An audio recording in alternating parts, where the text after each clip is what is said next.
respect monarchy very much, and she doesn't respect him for being a monarch, and he finds this dazzling. His entire life has been about, inheriting the throne, and here's a woman who doesn't see him for that and sees him for him and wants him romantically. Now Edward is king.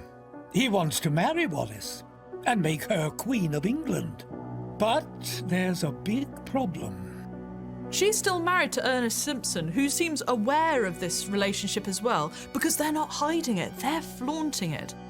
For Edward to marry Wallis, Wallis would need to get a divorce for the second time in her life. But the Church of England is strictly against divorce, and as the new head of state, this also makes Edward head of the Church of England. And if you have the head of the state who obviously does not respect Christian values, does not respect marriage, which is between God and a man and a woman, if he doesn't respect vows in church, why should he respect the vows he makes as king? His late father's worst fears are coming true. The British people are split about what they think their king should do. But it is Edward that must choose the woman he loves or his duty to the crown. A nation awaits.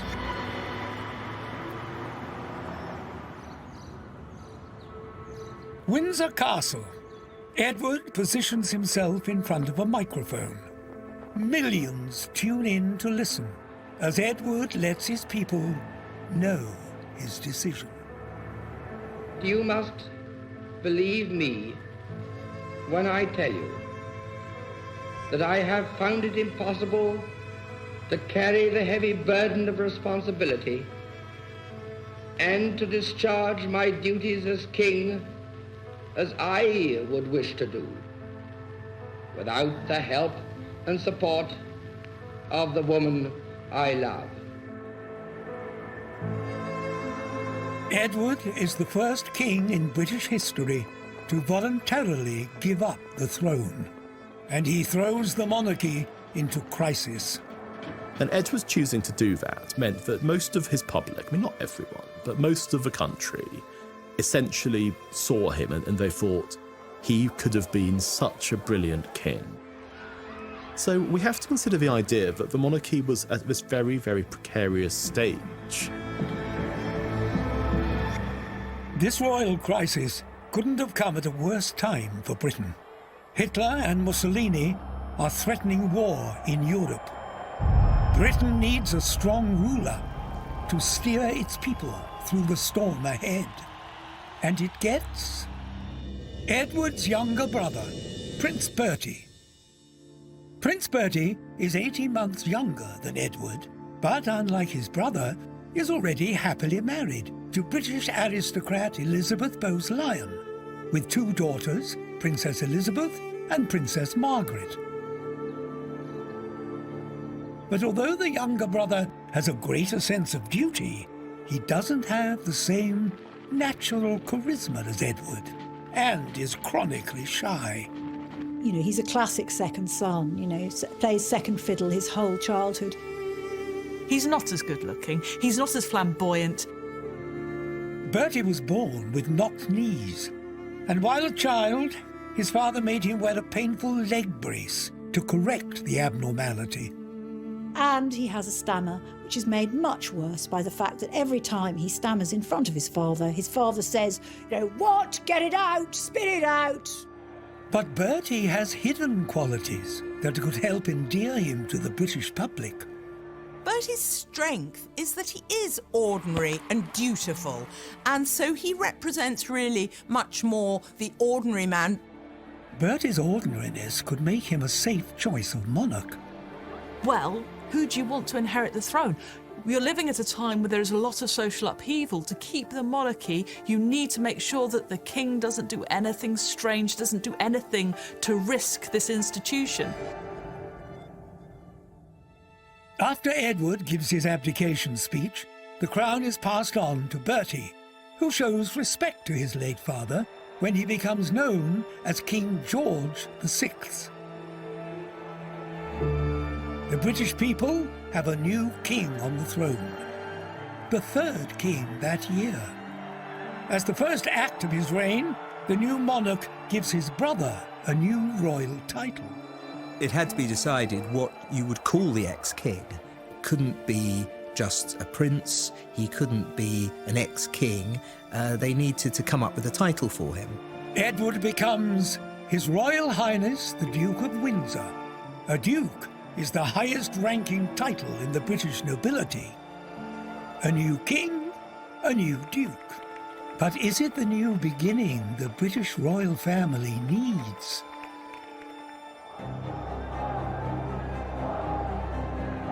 Britain has just survived its biggest royal upset in generations. King George's own family is secure. His wife and 2 daughters mean the future succession is guaranteed. But tensions between King George and his brother Edward soon boil over. In June 1937, Edward and Wallis marry, not in Britain, but in France, at the home of one of their millionaire friends. And none of the British royal family attend. Suddenly, they had become non-people. And when their closest friends had asked if they could come to the wedding and be part of it, the King and Queen made it very clear that if they went to the wedding, they would be cut off. As Edward's wife, the marriage makes Wallis the Duchess of Windsor.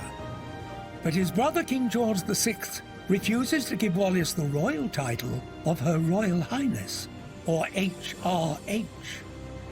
The HRH title confers royalty, means you're royal.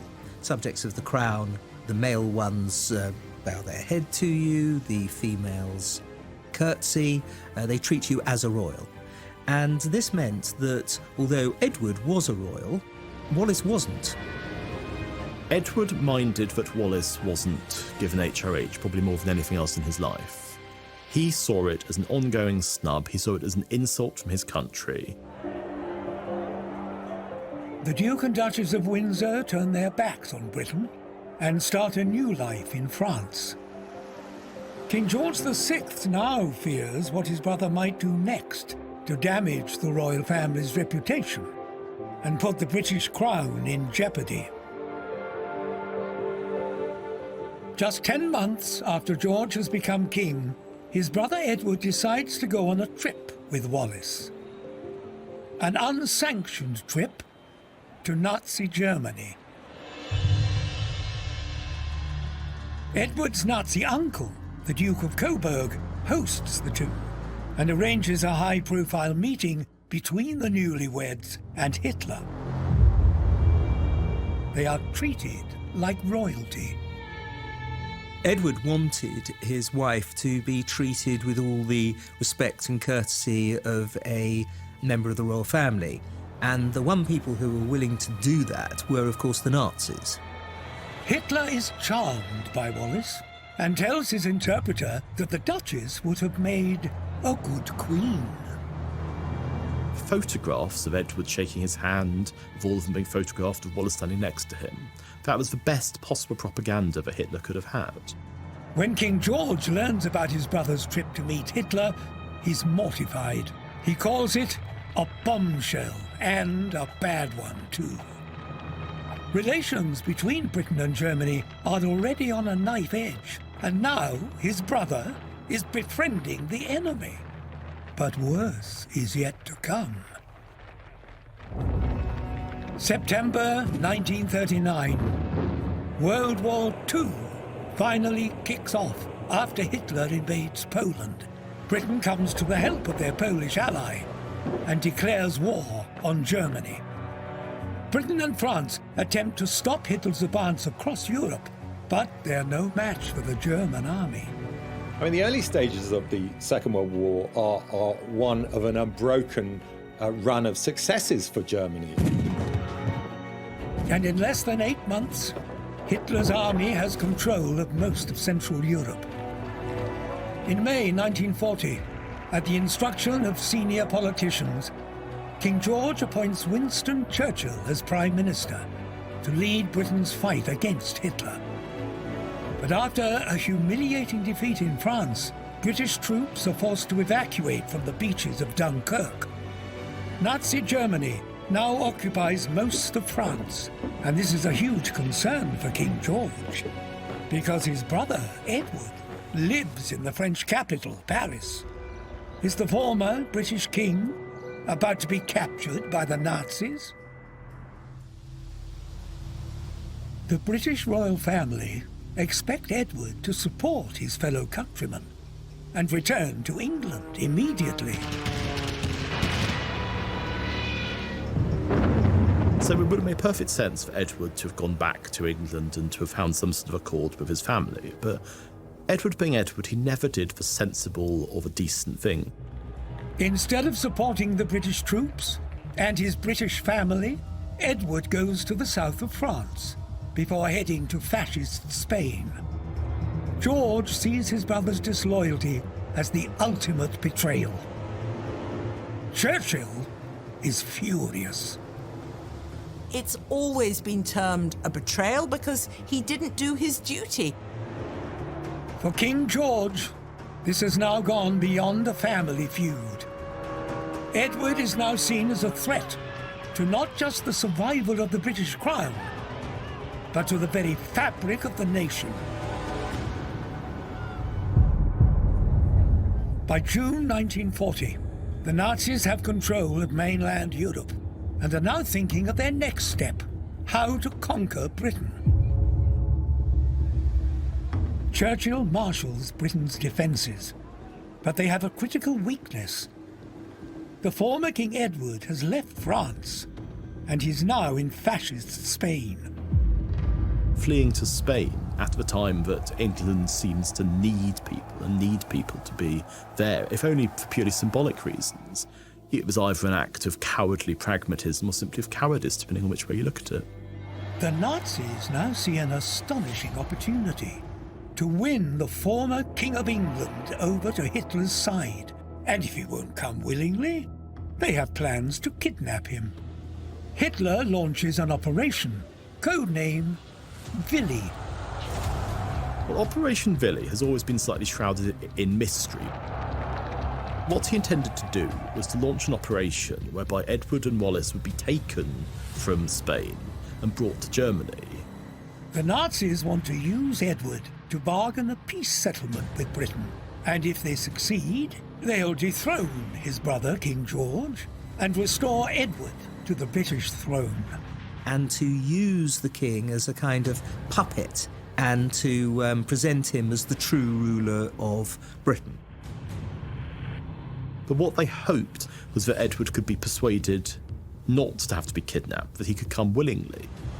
Hitler might have plans for Edward and Wallace, but so too do Prime Minister Churchill and King George.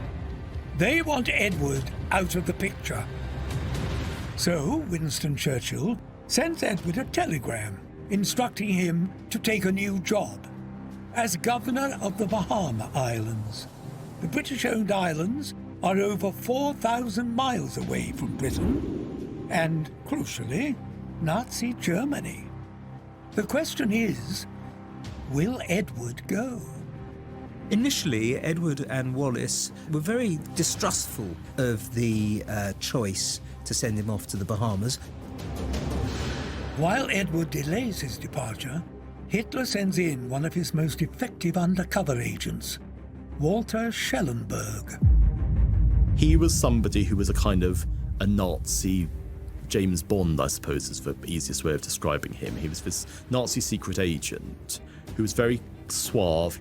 Schellenberg attempts to scare the couple into staying in Europe by feeding Edward's worst fears that the British are out to get him, and the appointment in the Bahamas is a death trap. The key to Operation Willy was to play on the suspicions and indeed paranoia that the Windsors had about British intelligence wanting to assassinate them. At one point, Walter Schellenberg actually paid people to throw stones at the windows of the house that the Windsors were staying in. But Schellenberg's mind games fail. The Windsors depart for their position in the Bahamas and set sail from Europe. and King George VI can breathe easy.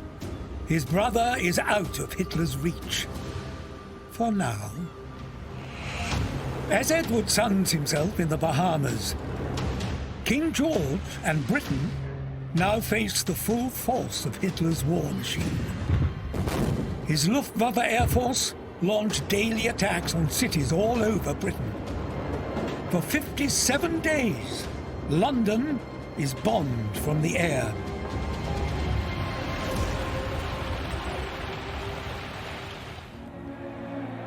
King George and his wife Queen Elizabeth work hard to show the British royal family are not blind to the country's suffering. Bertie was a very, very shy private man, and he was suddenly thrust into the limelight, the biggest limelight there was, during a time where Britain was in crisis. George VI makes public visits to bomb sites and refuses to leave London, even when Buckingham Palace becomes a bombing target. This was a hugely important part of Bertie as a man. As King George VI, he represented his people. He was brave with his people. He stayed in London and he appeared in front of them. Although the King's advisors recommend Princesses Elizabeth and Margaret evacuate to America, the family decide to stay, to form a united front. When Princess Elizabeth turns 18, she gets behind the war effort, training as a truck driver and mechanic. The whole family work hard to boost morale and get the country through its darkest hours. I mean, it was really bad. The rationing was abhorrent. People were dying every night in bombing raids. You had, the King and Queen going from place to place, encouraging everyday people to work their hardest, to appreciate them, knowing how important that was to them. But while George's family keeps up morale on the home front, his brother continues to cause trouble for the royals. Now the Windsors are in the Bahamas, they're quick to integrate themselves within a tight-knit circle of millionaires and Nazi sympathizers. Edward continues to cause trouble for Britain when he gives a pro-Hitler interview to the American press in December 1940. He'd make quite unguarded comments in which he'd say that he felt that England should have sought terms with Germany, or that his brother was somebody who wasn't the best king he could have been. He also had a complete lack of belief in Britain's victory in the Second World War, and so as a result he did say some extremely stupid and embarrassing things. The United States are officially neutral at this stage, but the interview causes so much attention that the couple come under the surveillance of the FBI. Well, the main reason why the Windsors were under surveillance by US intelligence was for fear that they were actually Nazis. What had happened with Operation Willy, with Edward's visit to Germany, with the constant belief that he had these Nazi sympathies, was that it was not known what he was going to do.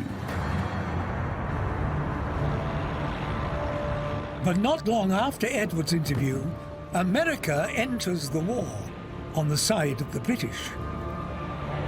And the tides of war begin to turn against Germany and their fascist ally, Italy.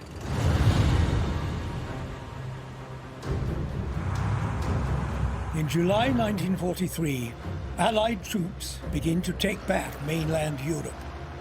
They start by landing on the Italian island of Sicily, and then work their way up through Italy's mainland peninsula.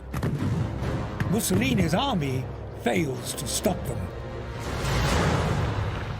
So even though Mussolini claimed to have prepared Italy for war and for nationalist triumph, by 1943, Italy is falling apart. Mussolini's armies are really on the verge of collapse. They've been defeated in North Africa, they've been defeated in Russia. It's the beginning of the end. The Italian army has already suffered huge losses in the war, and public opinion is turning against Mussolini. Victor Emmanuel realizes that to survive on the Italian throne, he must get rid of Mussolini. The king attempts to distance himself from fascism and has Mussolini arrested. Nay vụt tan, làm sao để hết yêu ngày chưa đau. Một đêm gió ta say sưa, Hà Nội yêu mùa lá. Cơn mưa đi ngang cho bóng anh khuất dần, mưa bước qua mùa đông. Ngày dài thật dài nhưng nhớ nhung không màu. Thôi mình đã phương trời nào. Nhớ thì nhớ, gặp nhau trong cơn mơ. Ưa thì ưa, nhìn nhau lần nữa. Bồi hồi nụ cười xưa, làm sao để hết. After the collapse of Mussolini's fascist regime, Italy soon turns its back on Hitler and swaps to the Allies' side. When the war finally draws to a close 2 years later, Mussolini falls into the hands of the angry Italian mob. Mussolini's end is particularly grisly, and you could say, in some ways, a deserved fate for such a bombastic and aggressive dictator. They're hung upside down from a burnt-out petrol station in Piazzale Loreto in northern Milan, for all of Milan to see. Just 2 days after Mussolini's execution, Adolf Hitler accepts Germany has lost the war and commits suicide. With the two fascist leaders dead, World War II in Europe comes to a bloody end. People across Europe celebrate the end of the fighting and now look to an uncertain future. Victor Emmanuel of Italy has tried to distance himself from Mussolini, but the people of Italy won't easily forget. Victor Emmanuel has attempted to save his throne and the monarchy by disassociating himself with Mussolini and the fascists, but frankly it's too little too late. Around 25 million Italians vote on whether to keep their royal family or become a republic. Italy becomes a republic, and so Vittorio Emanuele and the House of Savoy become normal citizens. Emmanuel loses his crown and goes into exile in Egypt, where he dies a few years later. But he's not alone. The monarchs of countries like Yugoslavia, Bulgaria, and Romania also lose their thrones during the aftermath of World War II. But King George VI survives and celebrates the victory from the Buckingham Palace balcony. George VI is rightly regarded as one of Britain's greatest rulers. George resisted the allure of fascism and avoided the mistakes of the Italian royal family. I think he's not regarded so much as a great ruler because he was comfortable being king, but because he was the right man at the right time. And I think that we were very lucky as a country that we lost an awful king and gained a great one. But George is not out of the woods just yet. If his brother Edward's link to Hitler is discovered by the public, it could be the death of the British monarchy. How far will the royal family go to keep their fascist secrets hidden? In this post-war world, where fascists face trial and execution, fascism is the dirtiest of words. For any royal family to survive, they must go to extremes to get their people to forget their wartime pasts. They must adapt to a new world order, dominated by a different kind of war. A war not of attacks and invasions, but a war of propaganda and espionage. A war between East and West, between the USA and the USSR. The Cold War.